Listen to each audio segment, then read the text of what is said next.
Target point chapter 7 એ શક્ય નથી. એક દિવસ મહાન ચિંતક સોક્રેટિસ દરિયા કિનારે સાંજે સહેલ માટે નીકળ્યા. તેઓ મનમાં વિચારી રહ્યા હતા કે મેં ઘણું વાંચ્યું, ઘણું શીખ્યું અને ઘણું વિચાર્યું. હજી ઘણું શીખવાનું બાકી છે. હવે મારે રોજનું વાંચન વધારવું પડશે. આમ દુનિયાભરનું જ્ઞાન મેળવવાનું વિચારતા વિચારતા તે ચાલી રહ્યા હતા. એક છોકરો પોતાના હાથમાં નાના પ્યાલામાં દરિયાનું પાણી ભરતો હતો. પછી ગ્લાસ સામે અને દરિયા સામે જોઈ રડતો હતો. ફરી ગ્લાસનું પાણી ઢોળી નાખી ફરી ભરતો. થોડી વાર પછી 2 હાથમાં 2 ગ્લાસ પકડી દરિયાનું પાણી ભર્યું. 2 આખા ભરેલા ગ્લાસ હાથમાં પકડી તે રડવા લાગ્યો. સોક્રેટિસને છોકરાની આ રમતમાં રસ પડ્યો, પણ તે કેમ રડતો હતો તે ન સમજાયું. સોક્રેટિસ નાના છોકરા પાસે ગયા અને તેને પૂછ્યું, બેટા, તું કેમ રડે છે? નાના છોકરાએ કહ્યું, મારે દરિયાનું પાણી ભરવું છે.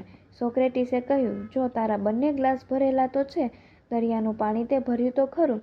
નાનો બાળક મોટેથી રડતા બોલ્યો, મારે આખા દરિયાના પાણીને આ ગ્લાસમાં ભરવું છે.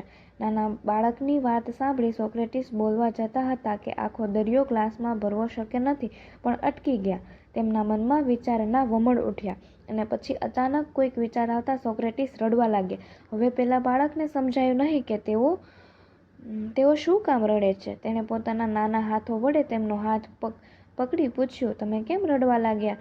શું તમારે પણ ગ્લાસમાં આખો દરિયો ભરવો છે? સોક્રેટિસે નાના બાળકને ઉંચકી લેતા એટલું જ કહ્યું, મારા નાનકડા ગુરુ, તે આજે મારી આંખો ખોલી નાખી. પછી સોક્રેટિસ વિચારવા લાગ્યા કે આખો દરિયો 1 કે 2 ગ્લાસમાં ભરવો શક્ય નથી.